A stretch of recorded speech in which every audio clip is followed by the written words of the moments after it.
کافی عجیب اور قدرے حیران کن بات تھی کہ انہیں وہ خواب مسلسل دکھائی دے رہا تھا۔ اسے مسلسل ہی کہا جائے گا کہ وہ ہفتے بھر میں کم سے کم 2 بار اپنے آباء و اجداد سے منسوب اس حویلی کو دیکھ رہے تھے۔ ہاں، وہی حویلی جہاں نواب انور میاں نے آنکھ کھولی اور پھر وہی ہوش سنبھالا۔ اور یہ بات ہے کہ پھر یہ ہوش مندی کی علامت انہیں اس چھوٹے سے قصبے سے نکال لائی تھی۔ اس قصبے میں نہ جانے کیوں انور میاں کا دل نہیں لگتا تھا۔ بڑے شہر کی زندگی انہیں اپنی طرف کھینچنے میں کامیاب ہو گئی۔ انور میاں کے خیالات اور طرز زندگی گزارنے کا سلیقہ دوسروں سے ذرا مختلف تھا، چنانچہ وہ شہر میں اپنی خالہ کے گھر میں سکونت پذیر ہو کے نواب انور میاں کے 2 بھائی اور بھی تھے اور ماں باپ کے ساتھ ساتھ ان کی ایک بہن اور بھی تھی۔ یہ سب لوگ اسی قصبے میں اپنے آباء و اجداد کی حویلی میں اپنی زندگی کو پرانی طرز پر گزار رہے تھے۔ اس دور میں نواب انور میاں کے جسم و جاں میں جیسے برق سی دوڑتی تھی۔ خون جب جوش مارتا تھا تو وہ اپنے قصبے کا رخ ضرور کرتے تھے، لیکن صرف چند روز وہاں ان کا دل ہی کہاں لگتا تھا۔ وقت کا پرندہ مسلسل اڑان پر تھا، چنانچہ بچپن سے جوانی طے کرنے کا سفر جیسے آنکھ میچ کر طے ہو گیا۔ ہاں، اس دوران کچھ اتار چڑھاؤ بھی آئے، کچھ اپنے تھے جو بچھڑ گئے، اور پھر ایسا بھی ہوا کہ نواب انور میاں کی اپنی زندگی میں بھی بدلاؤ آ گیا۔ نادرہ کسی بہار کے جھونکے کی طرح ان کی زندگی میں داخل ہو گئی۔ نواب انور نے شہر میں ہی پڑھائی مکمل کرنے کے بعد نوکری بھی تلاش کر لی تھی اور پھر شادی بھی ہو گئی، جس میں ان کی طرف سے صرف ان کے والدین ہی شریک ہوئے تھے۔ بہن بھائیوں میں سے ایک بھائی کا تو انتقال ہو گیا تھا، باقی دونوں انور صاحب سے اپنا تعلق ہی ختم کر چکے تھے۔ بہرحال انور صاحب کو کسی کی ذات سے کوئی فرق نہیں پڑتا تھا۔ پھر قدرت کی طرف سے انہیں ایک بیٹا عطا ہوا جس کا نام نادر رکھا گیا۔ نادر کے جوان ہونے تک نواب انور کے والدین اور پھر بقیہ بہن بھائی بھی دنیا سے رخصت ہو گئے۔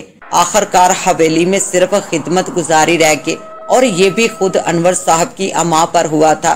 وہ نہیں چاہتے تھے کہ ان کے آباء و اجداد کی اس آخری یادگار کو تالا لگے۔ یہ زمیندار خاندان تھا جن کے پاس دولت کی کوئی کمی نہیں تھی۔ شہر میں انور صاحب نے صرف اپنی ضد پر نوکری کی تھی، ورنہ انہیں اس کی قطعی ضرورت نہیں تھی۔ ان کے والد نے انہیں شہر میں کافی اچھا اور بڑا گھر خرید کر دیا تھا۔ اس میں کوئی شک نہیں تھا کہ وہ انور صاحب کو بے حد چاہتے تھے، اور یہ ان کی چاہت ہی تھی کہ بیٹے کی خواہش کو انہوں نے ہر طرح سے پورا کیا۔ نادر کی بھی شادی ہو گئی، اور اس کے 2 سال بعد جب نادرہ کا انتقال ہوا تو گویا ان کی زندگی میں بنچال سا آ گیا۔ سب کچھ بدل کر رہ گیا تھا، زندگی کا ہم سفر جدا ہو گیا تھا۔ اس میں کوئی شک نہیں تھا کہ ماں باپ کے دنیا سے گزر جانے کے بعد انہیں یہ دکھ سب سے زیادہ ہولناک لگا تھا۔ ان کی محبت اب اس دنیا میں نہیں تھی۔ نادر ایک کمپنی میں اچھی پوسٹ پر جاب کر رہا تھا۔ اس کی شادی کو 1.5 سال کا عرصہ گزر چکا تھا، لیکن ابھی تک کوئی اولاد نہیں تھی۔ شام کے وقت وہ گھر میں اپنی بیوی سیما کے ساتھ چائے پی رہا تھا۔ انور صاحب گھر میں موجود نہیں تھے۔ سیما چائے کا کپ اس کی طرف بڑھاتے ہوئے بولی، مجھے آپ سے ایک بات کرنی ہے۔ ہاں بولو۔ نادر سیدھا ہو کر بیٹھ گیا۔ سیما نے اس کی طرف دیکھا اور پھر قدرے ہچکچا کر بولی، آج صبح امی آئی تھی۔ اوہو اچھا۔ پھر نادر نے چائے کا کپ اٹھا لیا۔ وہ غور سے اس کی طرف دیکھ رہے تھے۔ ہاں، انہوں نے کچھ کہا ہے مجھ سے؟ ارے تو بتاؤ نا۔ نادر جنجلا سا گیا۔ تم تو قسطوں میں بات کر رہی ہو۔ بتا رہی ہوں، سیما قدرے مسکرائی۔ بس ڈر یہ ہے کہ کہیں آپ کو غصہ نہ آ جائے۔ اوہو، وہ چونکا۔ ایسی بھی کیا بات ہے؟ سیما پھر کچھ نہ بولی تو نادر نے کہا، تم خاموش کیوں ہو؟ بات یہ ہے کہ سیما نے طویل سانس لی۔ امی نے ایک بابا جی کا پتہ بتایا ہے، وہ بے اولاد جوڑوں پر دم کرتے ہیں اور تویز وغیرہ دیتے ہیں۔ سنا ہے کہ ایسے لوگوں کی گود بڑھ جاتی ہے۔ ابے یار، نادر ہنس پڑا۔ اس میں غصہ کرنے والی کیا بات ہے؟ اس کا مطلب یہ ہے کہ آپ ان کے پاس جانے کے لیے تیار ہیں۔ سیما نے چونک کر کہا، یہ میں نے کب کہا؟ میں سمجھی نہیں۔ ارے نادان لڑکی، تمہاری امی نے جو مناسب سمجھا وہ کہہ ڈالا۔ اب اس پر عمل کرنا یا نہ کرنا تو ہمارا کام ہے نا۔ تم جانتی ہو کہ میں ان باتوں پر یقین نہیں کرتا، اور نہ ہی ان چیزوں پر میرا اعتقاد ہے۔ اپنی امی سے یہ سب کچھ مت کہنا۔ اچھا تو پھر بس ان سے کہہ دینا کہ کسی دن چلے جائیں گے۔ وہ لاپرواہی سے بولا۔ سیما خاموش رہی۔ پھر تھوڑے سے توقف کے بعد وہ چائے کا گھونٹ بھرتے ہوئے بولی، اچھا چھوڑیے اس بات کو ختم کرے، کوئی اور بات کرتے ہیں۔ وہ مجھ سے آپ کے ابو کی تنہائی اور اکیلا پن نہیں دیکھا جاتا۔ نادر چونکا، تم کیا کہنا چاہتی ہو؟ یہ سن کر سیما نے مینی خیز نگاہوں سے اس کی طرف دیکھا اور آہستہ سے بولی، بتا دوں گی، آپ پریشان نہ ہوں۔ نادر اسے عجیب سی نگاہوں سے دیکھ رہا تھا۔ نواب انور کی آنکھ ہڑبڑا کر کھل گئی تھی۔ جلدی انہوں نے محسوس کیا کہ ان کا جسم پسینے سے شرابور ہو چکا تھا۔ آج پھر وہی حویلی انہیں خواب میں دکھائی دی تھی، لیکن آج انہیں خواب دیکھتے ہوئے بالکل ایسا محسوس ہو رہا تھا جیسے وہ جیتے جاگتے سے عالم میں حویلی کے اندر چہل قدمی کر رہے ہوں، اور پھر اچانک ہی کسی نے ان کے کندھے پر اپنا ہاتھ رکھ دیا تھا۔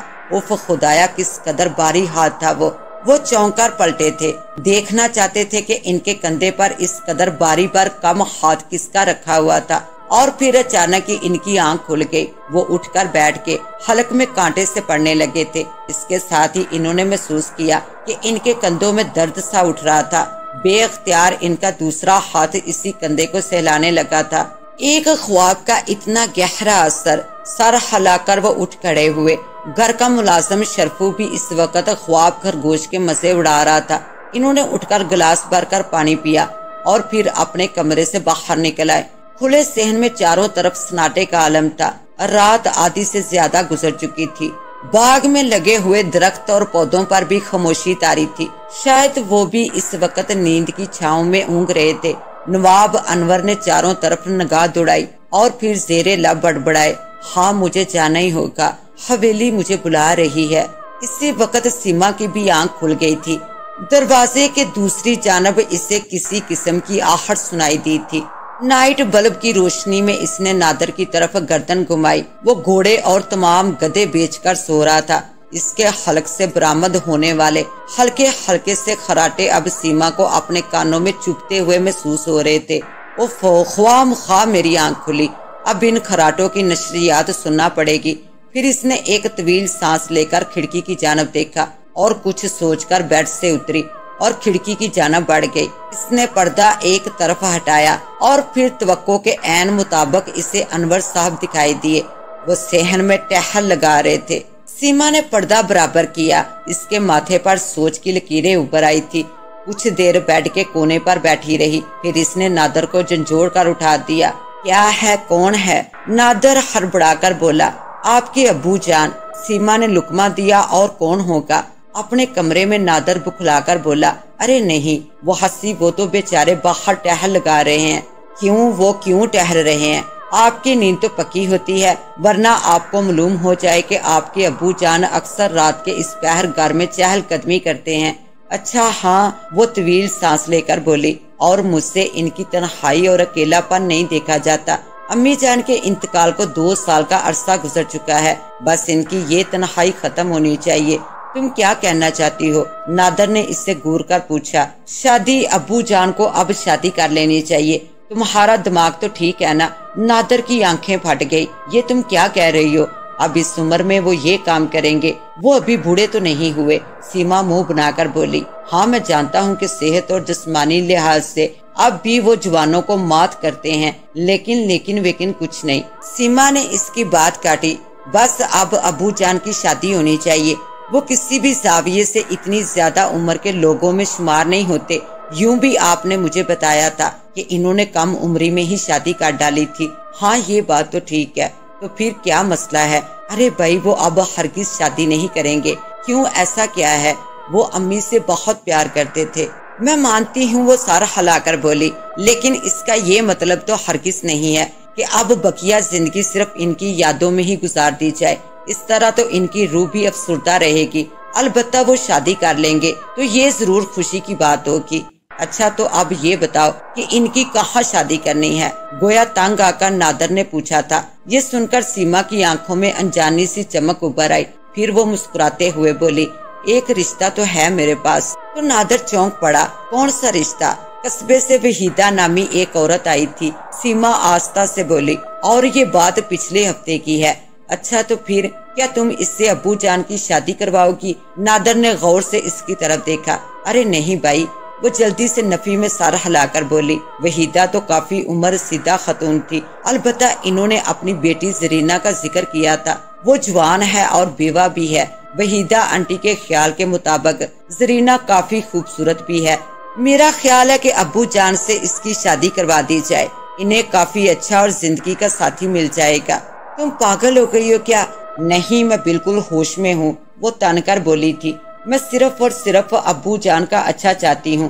کیا جانوں وہ راتوں کو کس طرح گھر میں بھٹک رہے ہوتے ہیں، میں انہیں اکثر دیکھتی ہوں۔ نادر کسی سوچ میں ڈوب گیا، پھر اس نے سر اٹھایا اور سیما کی طرف دیکھ کر بولا، چلو میں تمہاری بات مان لیتا ہوں اور تمہارے خیالات سے اتفاق کرتا ہوں، لیکن اب یہ بتاؤ کہ ان سے شادی کی بات کرے گا کون؟ یہ سن کر سیما کے چہرے پر اداسی چھا گئی۔ وہ بولی، ہاں یہ مسئلہ کافی کھٹن ہے، اس کا حل سوچنا پڑے گا۔ ٹھیک ہے، نادر بستر پر لیٹ گیا، میں اب سو رہا ہوں، تم حل نکال لو تو مجھے اٹھا دینا۔ ارے بات تو سنے، سیما اس کی طرف لپکی، لیکن فوراً ہی نادر کے خراٹے گونجنے لگے جو یقیناً مصنوعی تھے۔ سیما نے نادر کی طرف دیکھا اور پھر زیر لب بڑبڑا کر بولی، میں ضرور کوئی حل نکال لوں گی۔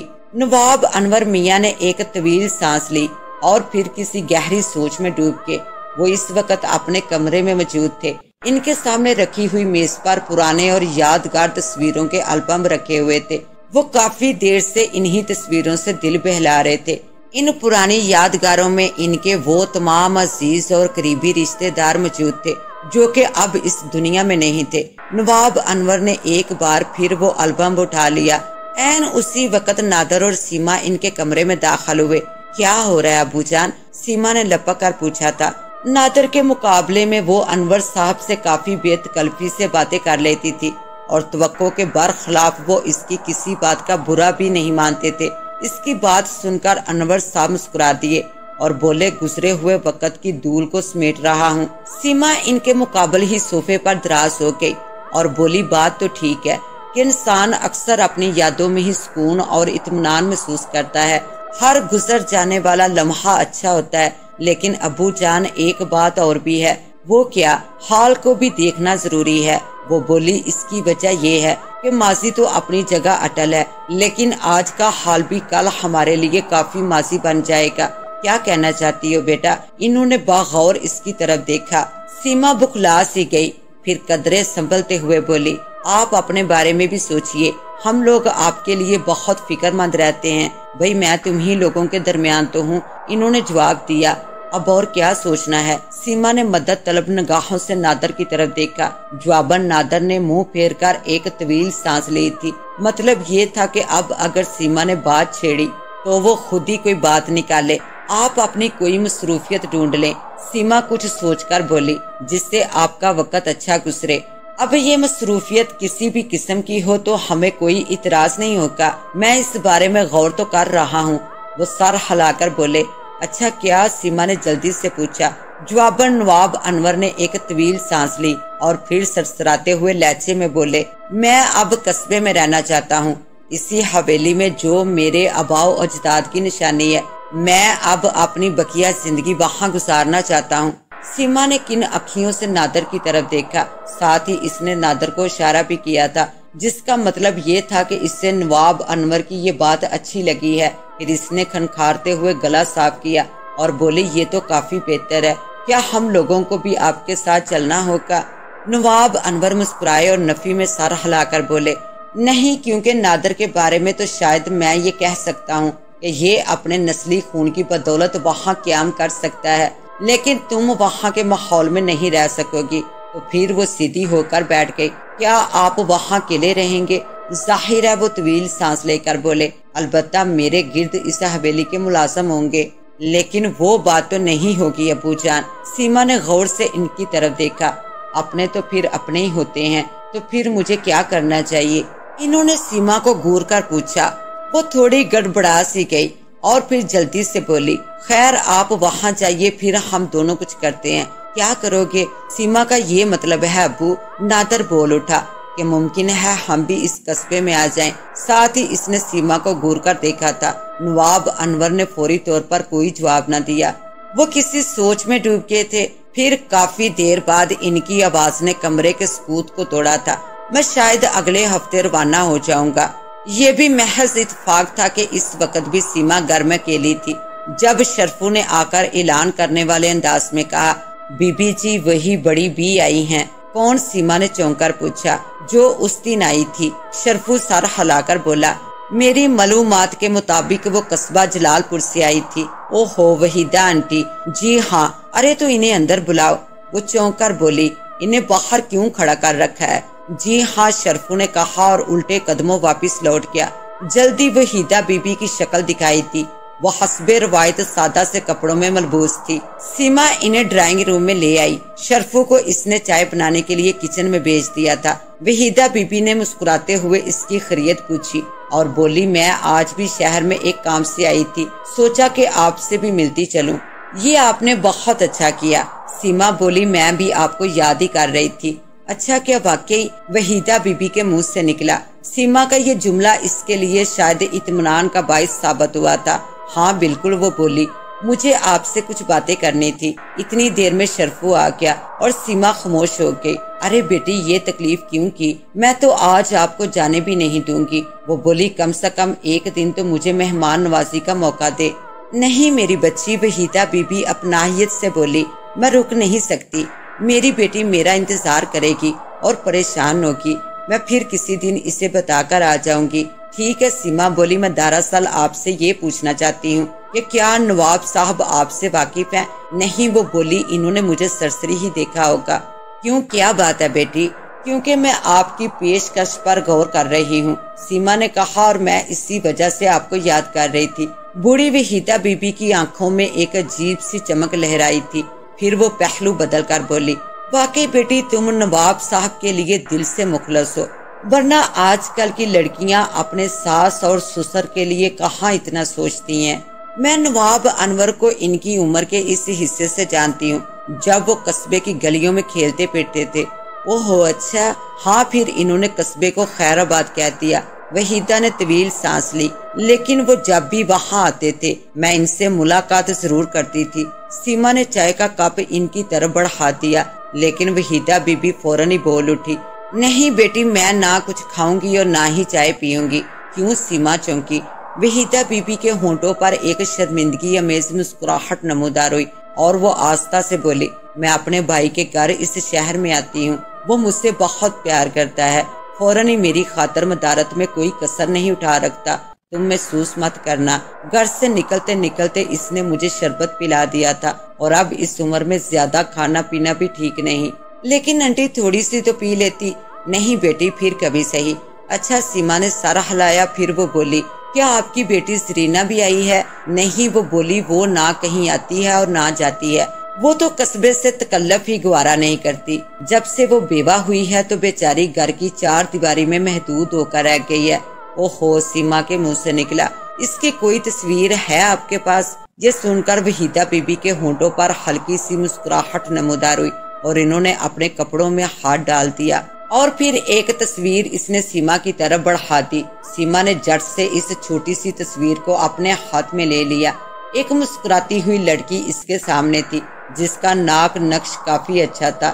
سیما کو پہلی نظر میں ہی زرینہ بھا گئی۔ وحیدہ بی بی کی آواز اس کے کانوں سے ٹکرائی، یہ چند سال قبل کی تصویر ہے، زرینہ کے شوہر کا انتقال صرف 4 سال پہلے ہوا ہے۔ واقعی زرینہ اب بھی جوان ہی ہوگی، سیما نے سوچا۔ پھر اس نے ایک طویل سانس لی اور بولی، ابو جان کے بارے میں آپ کو ایک خبر دینا چاہتی ہوں۔ وہ کیا بیٹی؟ وہ قصبے میں جانے کا ارادہ کر رہے ہیں۔ سیما بولی، ان کا کہنا ہے کہ اب وہ اپنی بقیہ زندگی وہی گزاریں گے۔ یہ تو اچھی بات ہے۔ وہ خوش ہو گئی۔ سیما نے کہا، جب وہ حویلی میں آ جائیں تو آپ کسی صورت سے زرینہ کو ان کے سامنے لے آئیے، ہو سکتا ہے کہ نواب صاحب کے دل میں زرینہ کی کوئی جگہ بن جائے۔ ٹھیک ہے، وہ بولی، میں حویلی میں زرینہ کو بھیج دوں گی، وہ حویلی کے دیگر خدمت گزاروں میں شامل ہو جائے گی۔ کیا کہتی ہو بیٹی؟ جواباً سیما نے ہاں کے عالم میں سر ہلا دیا اور بولی، یہ بہترین ترکیب رہے گی۔ دراصل میں خود بھی کسی زمانے میں اس حویلی کے خدمت گزاروں میں شامل رہ چکی ہوں۔ پھر وحیدہ بی بی اٹھ کھڑی ہوئی اور بولی، میں اب جا رہی ہوں، میں قصبے میں اب نواب انور کا انتظار کروں گی اپنی بیٹی کے مستقبل کے لیے۔ نادر کافی غور سے زرینہ کی تصویر کو دیکھ رہا تھا۔ پھر اس نے ایک طویل سانس لی اور سیما کی طرف متوجہ ہو گیا۔ یہ تم کیا کرتی پھر رہی ہو؟ اگر ابو جان کو معلوم ہو گیا تو کہیں ان کا نزلہ تم پر نہ گر جائے۔ ایسا نہیں ہوگا۔ وہ مسکراتی ہوئی یوں بھی کوئی غلط کام تو نہیں کر رہی۔ جب اس نیک کام کے لیے لڑکی کی ماں راضی ہے تو یقیناً لڑکی خود بھی راضی ہوگی۔ اس میں برائی کیا ہے؟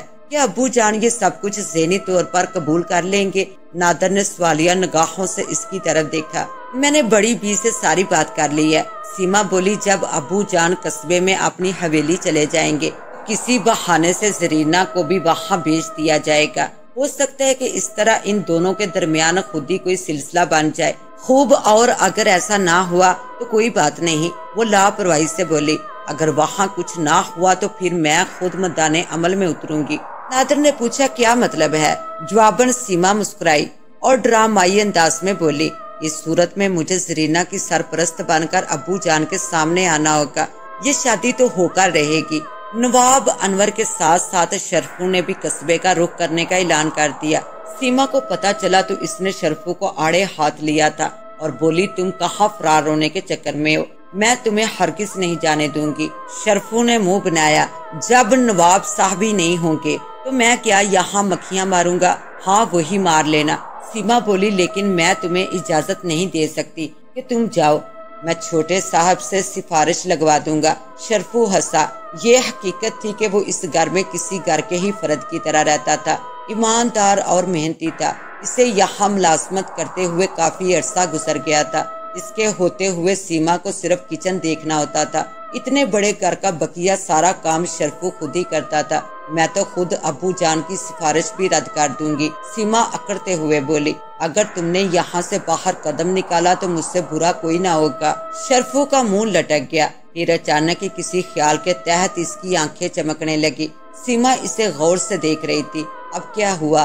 میں آپ کے سامنے ایک درمیانہ راستہ رکھنا چاہتا ہوں۔ کیا مطلب؟ اسی وقت نادر ڈرائنگ روم میں داخل ہوا۔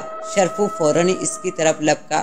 دیکھو چھوٹے صاحب، بی بی جی مجھے جانے نہیں دے رہی۔ کہاں؟ نادر نے حیرت سے پوچھا۔ جلال پور صاحب۔ ارے کیوں؟ نادر نے حیرت سے شرفو کو دیکھا۔ بس صاحب میرا دل چاہ رہا ہے، وہ بولے پن سے بولا۔ بڑے صاحب چلے جائیں گے تو پھر میرا دل بھی یہاں نہیں لگے گا۔ یہ بات ٹھیک بھی تھی کیونکہ شرفو نواب انور سے ہی زیادہ منحوس تھا اور اکثر انہی کی محبت میں فارغ اوقات گزارا کرتا تھا۔ نادر نے ایک نظر سیما کی طرف دیکھا اور پھر ایک طویل سانس لے کر بولا، اس معاملے میں تو میں بھی سیما کا ہم خیال ہوں۔ لو مر گئے۔ شرفو نے سر پر 2 ہتھڑ مارا۔ لیکن میں ایک تجویز ضرور پیش کر سکتا ہوں، نادر نے مسکرا کر کہا۔ وہ کیا؟ سیما نے اسے گورا۔ وہ یہ کہ شرفو ابو جان کے ساتھ ہی جائے گا۔ چھوٹے صاحب زندہ باد، شرفو نے نعرہ لگا دیا۔ 1 منٹ، نادر نے ہاتھ اٹھایا، میری بات تو پوری ہونے دو۔ تم ان کے ساتھ ضرور جاؤ گے لیکن 1 ہفتے کے اندر تمہاری واپسی ہوگی۔ یوں سمجھ لو کہ میں تمہیں 1 ہفتے کے لیے گھومنے پھرنے کی چھٹی دے رہا ہوں۔ میرے اس فیصلے سے تمہاری بات بھی رہ گئی اور تمہاری بیگم صاحبہ کی بھی۔ اب اس فیصلے میں کوئی رد و بدل نہیں ہوگا۔ تم بھی جانے کی تیاری کر لو۔ قصبہ جلال پور کی تیاری مکمل ہو چکی تھی۔ نواب انور سے بھی زیادہ شرفو اس سفر کے لیے پرجوش دکھائی دے رہا تھا۔ نادر نے ٹرین کی ٹکٹیں بھی بک کروا دی تھی اور نواب انور کی خواہش کے مطابق اس نے لوکل ڈبے کی بکنگ کروائی تھی۔ اس کی وجہ شاید یہ ہو کہ نواب صاحب ذرا پر رونق ماحول میں سفر طے کرنا چاہتے تھے۔ بہرحال نادر نے اس سلسلے میں ان سے کوئی بات نہیں کی تھی۔ نادر کے ساتھ ساتھ سیما نے بھی انہیں ریلوے اسٹیشن تک آ کر الوداع کہا تھا اور پھر نواب صاحب اور شرفو کو ٹرین میں بٹھانے اور گاڑی کے روانہ ہونے تک یہ دونوں ان کے ساتھ ساتھ تھے۔ ٹرین نے وسل دی اور آہستہ آہستہ آگے بڑھتے ہوئے آخرکار ان کی نظروں سے اوجھل ہو گئی۔ سیما اور نادر کافی دیر تک گویا گمسم سے انداز میں نظروں سے اوجھل ہوتی ہوئی گاڑی کو دیکھتے رہے کہ نادر نے اس کے کندھے پر ہاتھ رکھا۔ وہ چونک کر مڑی۔ ارے بھائی کہاں کھو گئی؟ کہیں نہیں، وہ پھیکے سے انداز میں مسکرائی۔ اب یوں لگ رہا ہے جیسے ہمارے گھر کی رونق چلی گئی ہے۔ یہ تو ہے، نادر فوراً ہی بولا، اور تم نے تو خاص طور پر انہیں وہاں بھیجا ہے، لیکن اس کی یہ وجہ نہیں ہے کہ یہ میری دلی آرزو تھی۔ وہ منہ بنا کر بولی، بلکہ میں تو ان کی نئی زندگی کے آغاز کی طلبگار ہوں۔ مجھے یقین ہے کہ حویلی میں وحیدہ بی بی کی بیٹی زرینہ ضرور ان کی توجہ حاصل کر لے گی اور پھر ابو جان کو امنگوں اور نئی خوشیوں کا موقع مل جائے گا۔ میں ان کی بھلائی اور اچھائی چاہتی ہوں، لیکن گھر تو اداس ہو جائے گا۔ ناتن نے طویل سانس لی۔ ہاں، لیکن کچھ پانے کے لیے کچھ کھونا تو پڑتا ہے۔ وہ دھیرے سے مسکرائی۔ اچھا، تم ایسا کرنا کہ کچھ دنوں کے لیے اپنی امی یا بہن کو گھر پر بلا لینا۔ ابو کی طبیعت کی وجہ سے امی کا آنا تو مشکل ہے۔ سیما نے جواب دیا، میں سارا سے بولتی ہوں، اگر وہ آنے کو آمادہ ہو گئی تو آپ اسے لے آئیے گا۔ ٹھیک ہے، چلو اب واپس چلتے ہیں۔ ٹرین اپنی مخصوص رفتار سے اپنے سفر کی طرف گامزن تھی۔ ہر ایک مسافر کو اپنی من چاہی منزل کی تمنا تھی اور وہ شدت سے اس فاصلے کے طے ہو جانے کے مطمئن تھے۔ خود نواب انور کا حال بھی کچھ ایسا ہی تھا۔ نہ جانے کیوں اب انہیں اپنے آس آبائی قصبے کی یاد ستا رہی تھی۔ بہت شدت سے وہ گلیاں انہیں پکار رہی تھی جہاں انہوں نے اپنے بچپن اور الڑ پن کا آغاز کیا تھا۔ انہیں اچھی طرح یاد تھا کہ انہوں نے چھوٹی عمر سے ہی شہر کی زندگی کے خواب دیکھ لیے تھے۔ قصبے کی سادہ زندگی اور چھوٹی چھوٹی گلیاں انہیں اپنے وجود پر کافی تنگ ہوتی محسوس ہوتی تھی۔ چنانچہ پھر وقت گزرنے کے ساتھ ساتھ یہ خواہش کسی تنہا آور درخت میں تبدیل ہو گئی۔ ان کی خالہ نے انہیں بہت پیار اور توجہ سے تربیت کے مرحلے سے گزارا تھا۔ نتیجہ یہ کہ وہ ذہنی طور پر اپنے قریبی اور خونی رشتوں سے دور ہوتے چلے گئے۔ چند مخصوص رسومات اور حادثات میں ان کی شرکت لازمی رہی، لیکن وہ بھی صرف وجبی سے وقت کے لیے۔ اب انہیں احساس ہو رہا تھا کہ اپنے والدین اور دیگر گھر کے افراد کو انہوں نے واقعی زیادہ وقت نہیں دیا تھا، گویا وہ شہر کی بھول بھلائیوں میں کھوکا رہ گئے تھے۔ انہوں نے ایک طویل سانس لی اور شرفو کی طرف بے خیالی سے عالم میں دیکھنے لگے جو سیٹ سے ٹیک لگائے اونگ رہا تھا۔ اب نواب انور نے ڈبے میں سرسری سی نگاہ ڈالی۔ کافی رونق کی اما جگہ تھی۔ این اسی وقت نواب انور نے محسوس کیا جیسے کوئی انہیں دیکھ رہا ہے۔ یہ ایک عجیب سا احساس تھا، وگرنہ اتنے لوگوں میں یہ بات تو عام سی تھی کہ ایک دوسرے پر نگاہیں اٹھتی رہتی ہیں۔ بہرحال اپنے اس احساس کے پیش نظر انہوں نے چاروں طرف نگاہ دوڑائی اور پھر ان کے اس خیال کو گویا یقین کی منزل مل گئی۔ ہاں، وہ سیاہ برقعے میں ملبوس کوئی عورت تھی۔ اس کے چہرے پر بھی نقاب لگا ہوا تھا۔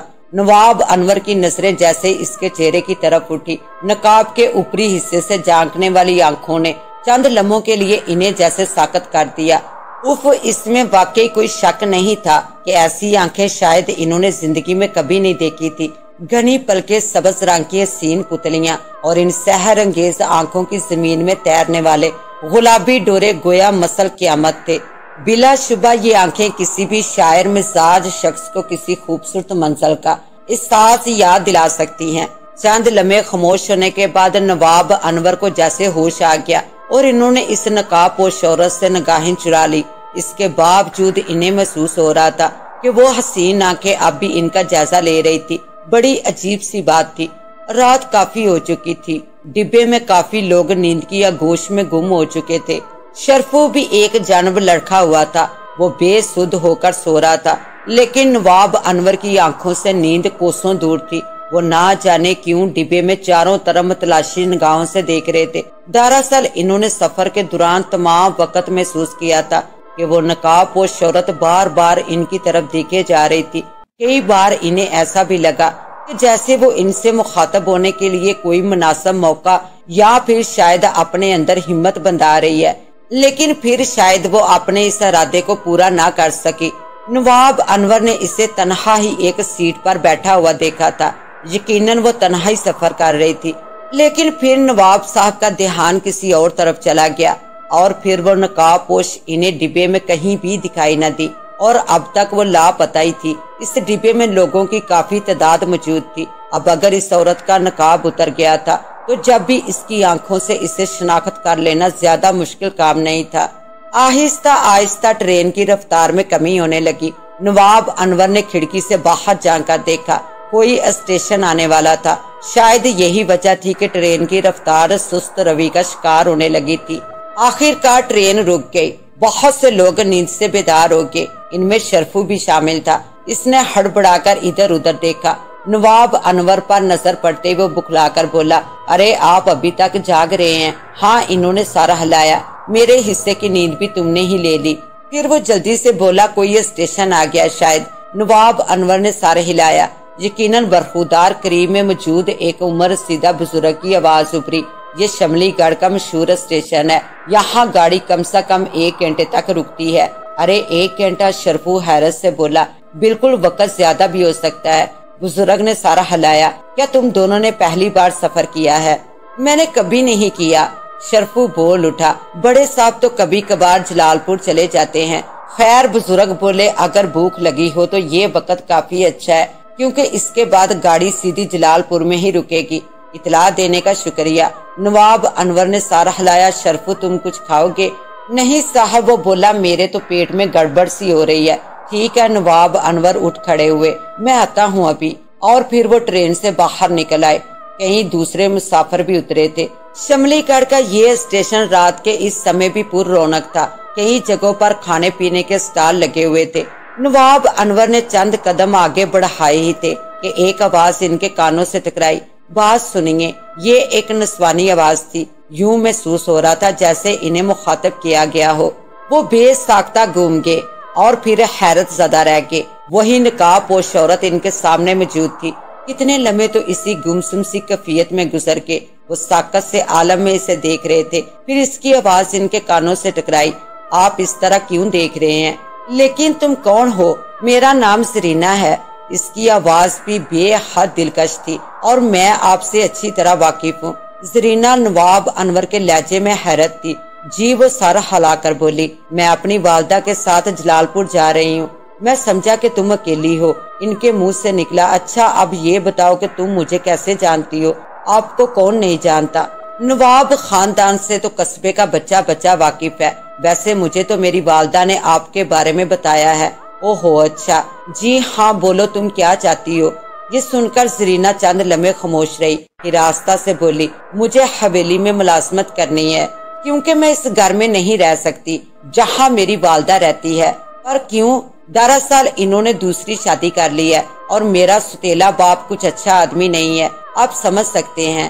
جی ہاں، وہ سارا ہلا کر بولی، میں حویلی میں رہوں گی اور حویلی کے کام محنت اور لگن سے کروں گی۔ برائے مہربانی آپ مجھے وہاں ملازمت دلوا دیں۔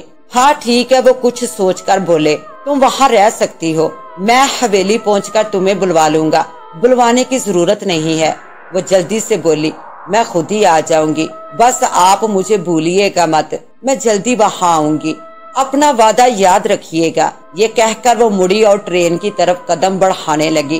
نواب انور وہی کھڑے رہے، اور پھر وہ رات کے اندھیرے میں گم ہو کر ان کی نگاہوں سے اوجھل ہو گئی۔ یہ بھی عجیب بات تھی کہ پھر نواب انور کو بھوک کا احساس بھی نہیں ہوا تھا۔ زرینہ نامی اس لڑکی نے اپنی کہانی نہایت مختصر سے الفاظ میں بیان کی تھی۔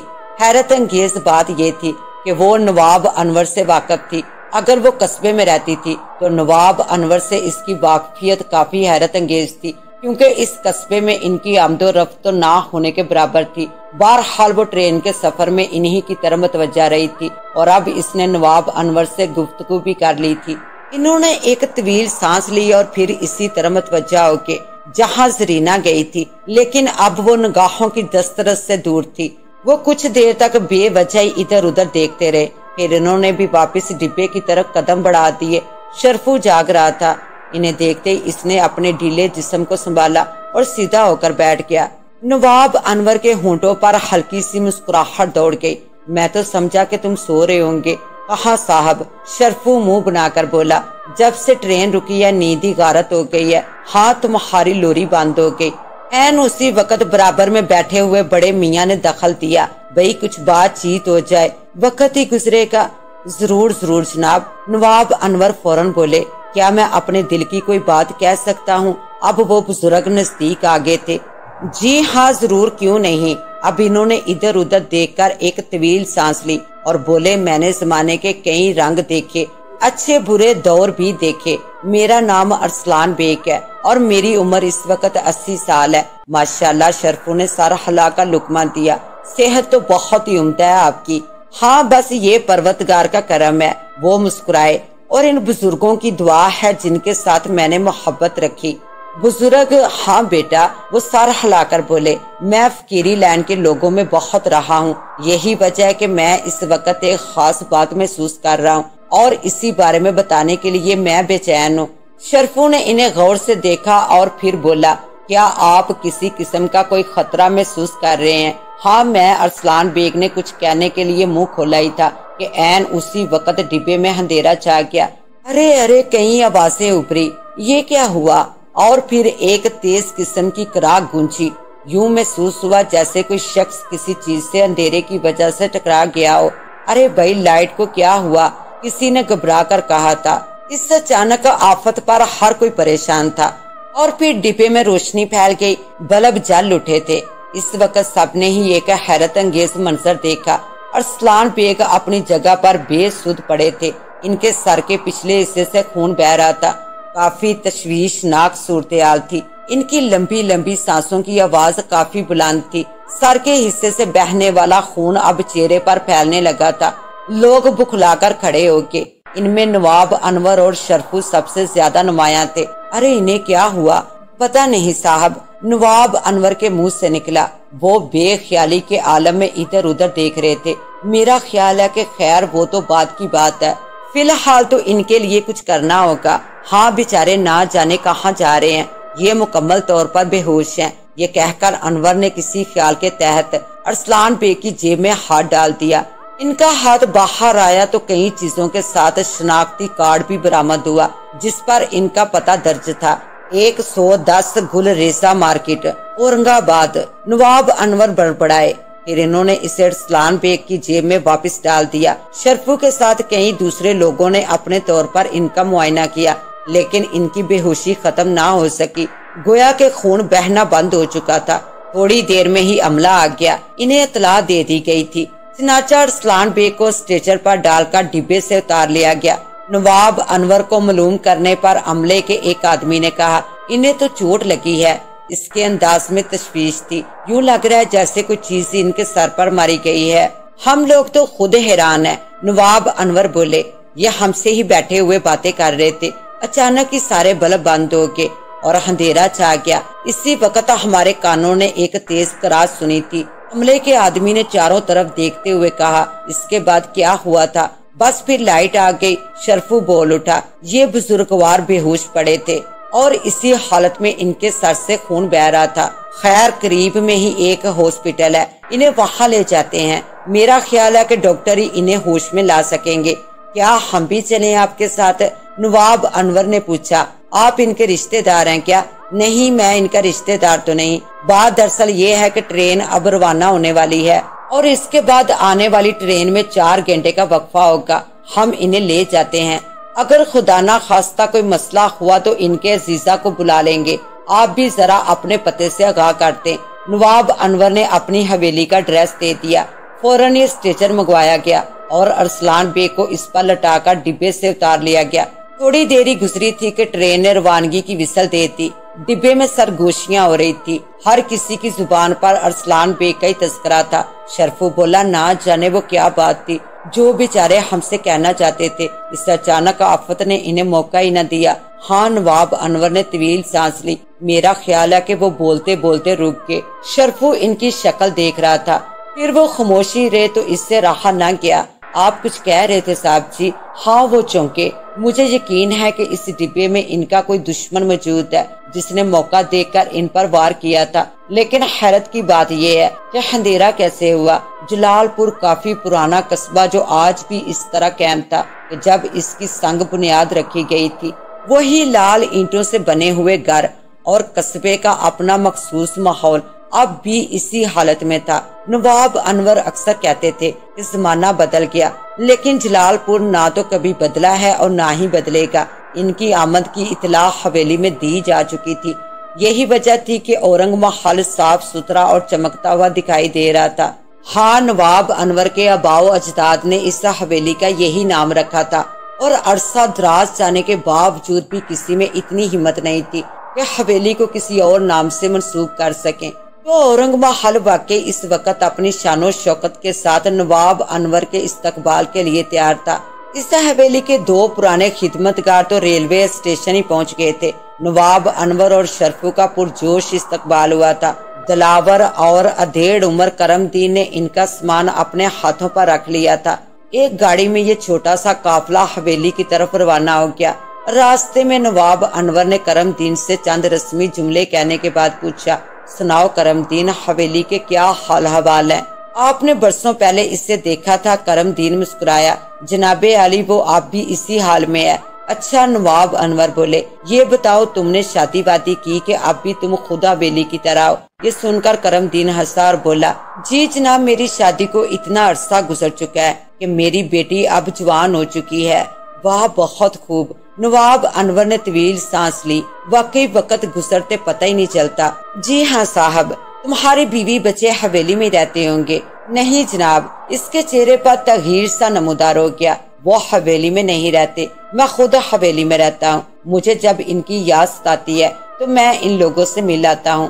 پر ایسا کیوں؟ نواب انور حیرت سے بولے، بھئی حویلی میں تو کافی جگہ موجود ہے، وہاں رہنے والے ملازم اپنی فیملی کے ساتھ وہاں رہ سکتے ہیں، پھر تم انہیں وہاں کیوں لے کر نہیں آئے؟ کرم دین خاموشی رہا تھا، البتہ اس کا چہرہ چگلی کھا رہا تھا کہ وہ بہت کچھ کہنا چاہتا ہے۔ نواب انور غور سے اس کی طرف دیکھ رہے تھے، پھر وہ آہستہ سے بولے، کس سوچ میں پڑ گئے؟ کیا ہوا تمہیں؟ کرم دین نے طویل سانس لی اور پھر بولا، حویلی کی مرضی نہیں ہے جناب، کوئی کیا کر سکتا ہے؟ نواب انور کے ساتھ ساتھ شرفو نے بھی اسے حیرت بھرے انداز میں دیکھا تھا۔ پھر نواب انور بولے، بھلا یہ کیا بات ہوئی؟ حویلی آ گئی ہے جناب، کرم دین نے اعلان کرنے والے انداز میں کہا، اور بہت سے لوگ آپ کے منتظر ہیں۔ نواب انور نے سر اٹھایا۔ واقعی حویلی کی قدیم عمارت سامنے موجود تھی۔ ڈرائیور نے گاڑی کو بریک لگا دیے۔ این اسی وقت کچھ ملازم آگے بڑھے اور انہوں نے نواب صاحب اور شرفو پر پھولوں کی پتیاں نشاور کر دی۔ یہ محبت تھی، والہانہ قدرت تھی۔ نواب انور کے دل میں عجیب سا سرور رقص کرنے لگا۔ وہ اس محبت سے کتنا دور تھا۔ یہ بات نہیں تھی کہ ان کی اولاد نے انہیں محبت نہیں دی تھی۔ یقیناً گھر کی طرف سے وہ کسی قسم کی کم تری کا شکار نہیں ہوئے تھے۔ انہیں تو بہو بھی چاہنے والی ملی تھی۔ بس دل و دماغ میں اپنی پرانی روایات اور رسومات کو زندہ کرنے اور انہی میں گم ہو کر اپنے ماضی کے دکھ اور رنج بلانے کے لیے وہ یہاں چلے آئے تھے، اور پھر انہی پھولوں کی چھاؤں میں وہ حویلی کے دروازے کے اندر داخل ہو گئے۔ شرفو ان کے شانہ بشانہ چل رہا تھا۔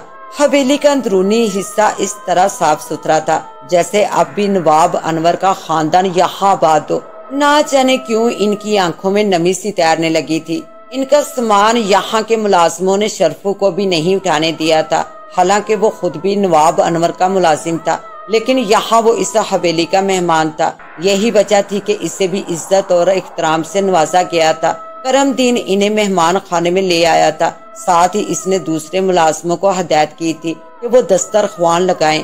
پرانا ملازم دلاور ان کمروں کی طرف نکل گیا تھا جہاں ان خاص مہمانوں کو ٹھہرایا گیا تھا۔ اب نواب انور نے کرم دین سے پوچھا، ہاں کرم دین، آپ بتاؤ کہ تم نے کس وجہ سے اپنے گھر والوں کو یہاں ٹھہرانے سے باز رکھا؟ یہ سن کر کرم دین کے چہرے پر عجیب سی مسکراہٹ اود کر آئی اور وہ بولا، نواب صاحب، بہت سی باتیں ہیں جو میں خود بھی آپ سے اب کرنا چاہتا ہوں۔ اگر آپ برا نہ مانے اور مجھے اجازت دیں تو کھانے کے بعد میں سکون اور اطمینان سے بیٹھ کر آپ سے وہ باتیں کروں گا۔ نواب انور نے غور سے اس کی طرف دیکھا۔ کیا کوئی خاص معاملہ ہے؟ کرم دین نے طویل سانس لے کر چاروں طرف دیکھا اور پھر سر ہلا کر بولا، جی نواب صاحب، اس حویلی سے بہت کچھ منسوب تھا اور اب بھی وہ سب کچھ یہاں موجود ہے۔ آپ اطمینان سے نہا دھو کر تازہ دم ہو جائیے، میں کھانے کے بعد خود ہی آپ کی خدمت میں حاضر ہو جاؤں گا۔ دسترخوان حسب روایت دری پر ہی بچھایا گیا تھا اور کھانا اس قدر پرتکلف اور ذائقے دار تھا کہ شرفو کا تو ہاتھ ہی نہیں رک رہا تھا۔ نواب انور اپنے مخصوص اور باوقار انداز میں دسترخوان سے انصاف کرتے رہے۔ کھانے کے بعد گرم گرم کعوہ بھی پیا گیا۔ اس سے فارغ ہوئے تو کرم دین وہاں وارد ہو گیا۔ وہ ان کے سامنے ہی دری پر بیٹھ گیا تھا۔ نواب انور غور سے اس کی طرف دیکھ رہے تھے، پھر کرم دین کے ہونٹ ہلے۔ نواب صاحب، آپ بتائیے، بھئی تم مجھے اس بات کا جواب دو، تم اپنی فیملی کو یہاں لے کر کیوں نہیں آئے؟ کرم دین نے بے خیالی کے عالم میں شرفو کی طرف دیکھا اور بولا، کیا میں کھل کر بات چیت کر سکتا ہوں؟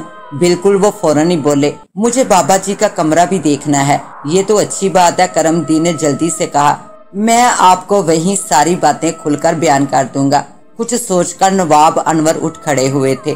یہ کمرہ کافی وسیع تھا جس میں نواب انور کے والد اور دادا جی کی کچھ یادگار برس ہا برس سے اپنی مخصوص جگہوں پر موجود تھی۔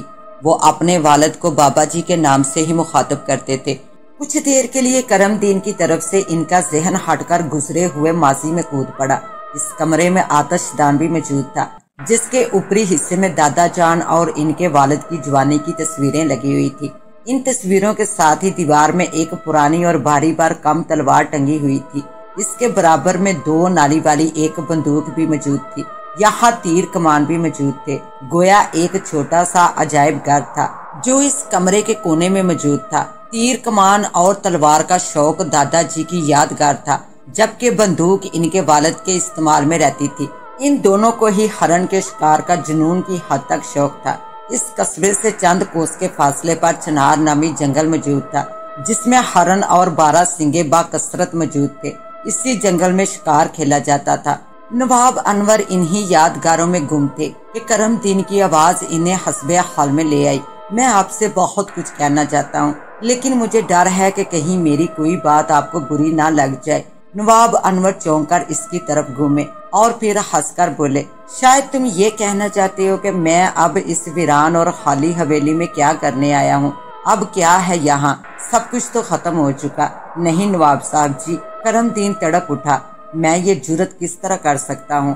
بلکہ میں تو اس بات پر خوش ہوں۔ لیکن اس سے پہلے کہ وہ کچھ کہتا، اچانک ہی ملازم دلاور دروازے پر نمودار ہوا۔ اس کے چہرے پر شدید غصے کے آثار تھے۔ وہ کرم دین کی طرف دیکھ کر بلند آواز میں بولا، یہ تم کیا کر رہے ہو؟ میں نے تمہیں سختی سے منع کیا تھا نا کہ تم الٹی سیدھی کوئی بات نہ کرنا۔ نواب انور حیرت سے دلاور کی شکل دیکھنے لگے۔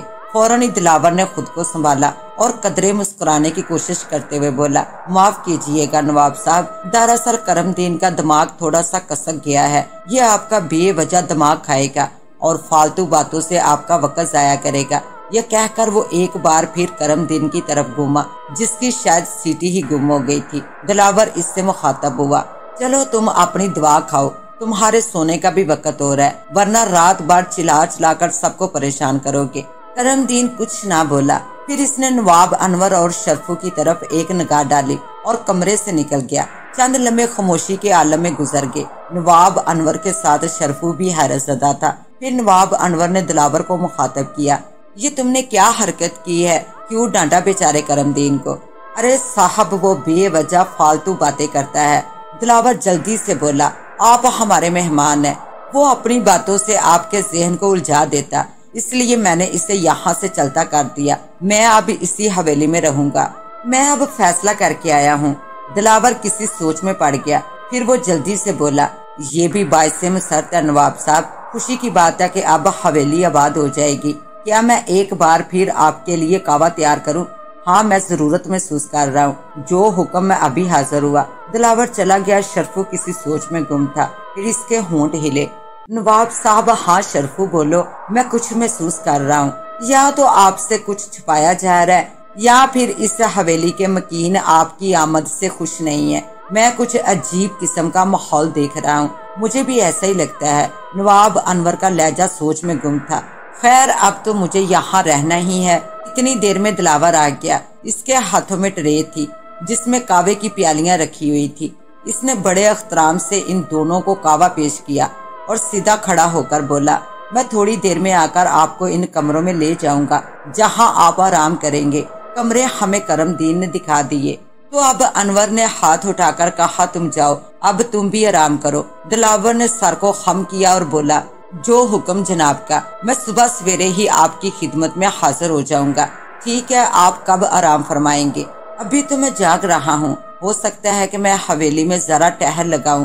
دلاور کے منہ سے نکلا تھا۔ وہ کسی سوچ میں گم ہو گیا، پھر خود ہی سر ہلا کر بولا، اگر میری ضرورت ہو تو میں آپ کے ساتھ ہوں، نہیں تم آرام کرو، آپ کو ضرورت رہے گی میں کرم دین کو بیچ دیتا ہوں۔ نواب انور کچھ کہنے ہی والے تھے کہ دلاور تیزی کے ساتھ کمرے سے نکل گیا۔ وہ اسے دیکھتے ہی رہ گئے۔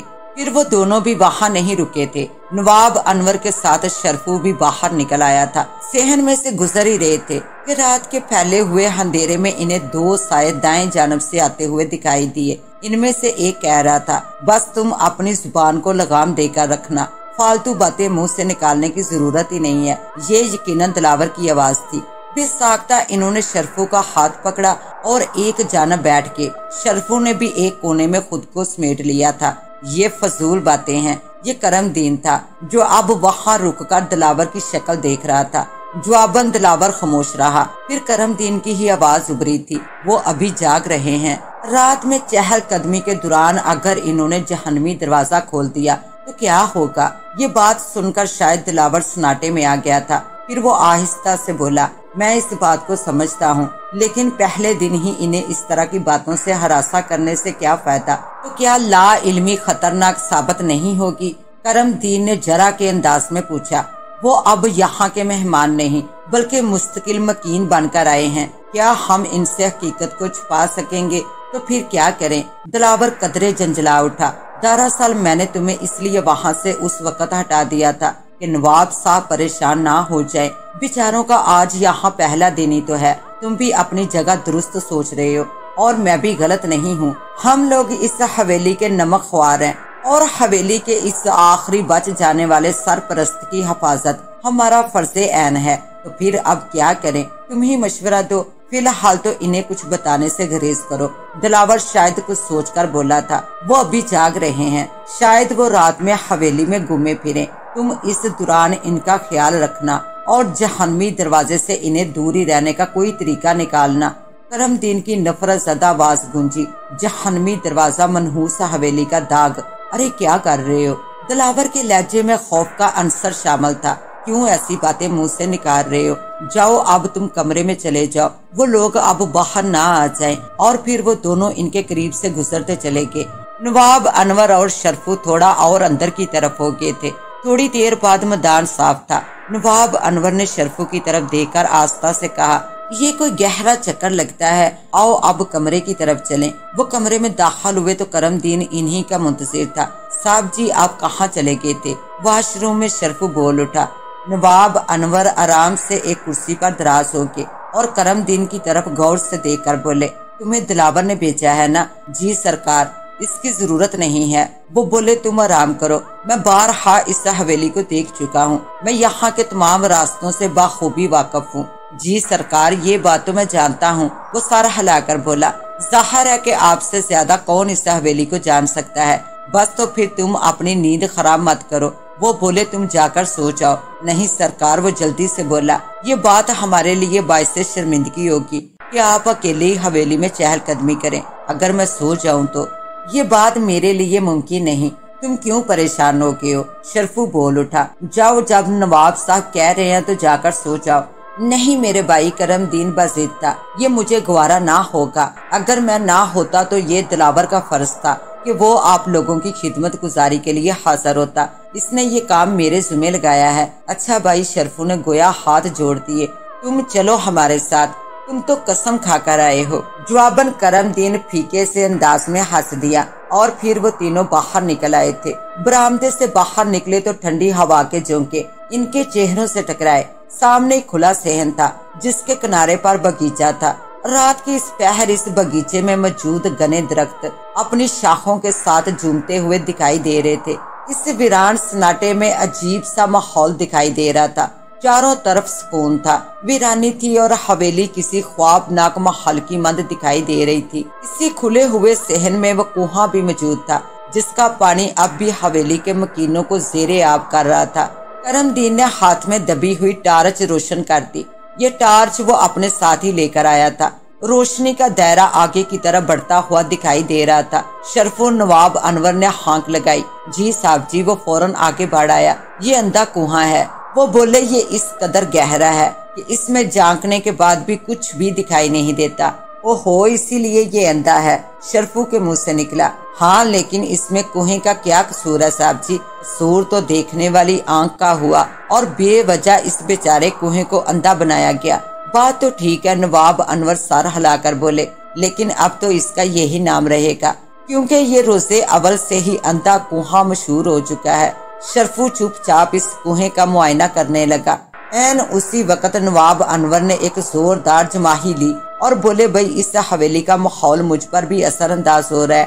سب لوگ سو چکے ہیں تو مجھے بھی اب نیند آنے لگی ہے۔ میرا خیال ہے کہ اپنے کمرے میں چلتے ہیں، کل صبح حویلی میں گھومیں گے۔ کیا خیال ہے کرم دین؟